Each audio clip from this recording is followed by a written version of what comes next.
Hello, welcome to Exclam Chess. In this video, I'm going to be looking at a game that was sent to me on chess.com by the user Sec143. And his rating is a little over 1100, so you know what his rating is. And so he is asking a specific question about his 17th move.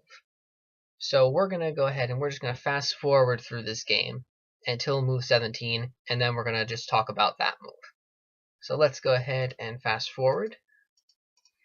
Okay, Caro-Kann, a classical variation. So let's just keep going through these moves quickly. Most of this is pretty standard opening theory. And here we have his 17th move, G4. And so his question is about this move because he says that the computer said that this was a bad move. And he wants to know why.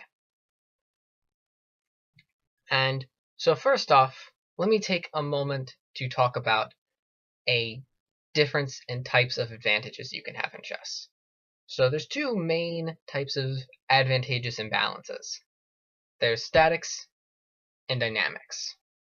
A static advantage is a long-term advantage, like having an extra pawn. A dynamic advantage is a more temporary advantage, like having a lead in development or having an attack. Some people prefer static advantages, some people prefer dynamic advantages. Now, a computer, when analyzing this position, most likely wouldn't like the move G4 because computers favor static advantages usually and are usually more materialistic. And if a computer sees the opportunity to take a pawn, like this one on G4, it's going to be pretty happy. And so the computer says that black should just go ahead and take that pawn.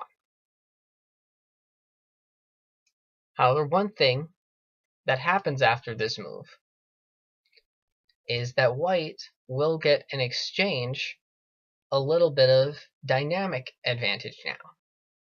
Because after queen to e2, and then knight to f6, the knight retreats, now the computer reevaluates and now says that this position is perfectly even. And the reason is that now black does have that extra pawn, but in exchange, white now has this nice open file to attack down. He can line one of his rooks up with the opponent's king, and then he can get some piece pressure. And yes, black does have that extra pawn, but that's not going to win him the game necessarily. He first has to make it to an endgame where that extra pawn is going to pay off. The other reason why the computer probably doesn't like this move is because if you had, say, played a move like knight to e5, you could have still gotten a fairly comfortable advantage without sacrificing. And if a computer has an option of sacrificing or not sacrificing, the computer will usually avoid the sacrifice. Okay, so I hope this answers your question. I believe in the actual game, after you played g4, your opponent played a5, and then you were able to get a fairly comfortable advantage, and you were able to get a win. So congratulations on that, by the way. Okay, so that's all for this video. Thanks for watching.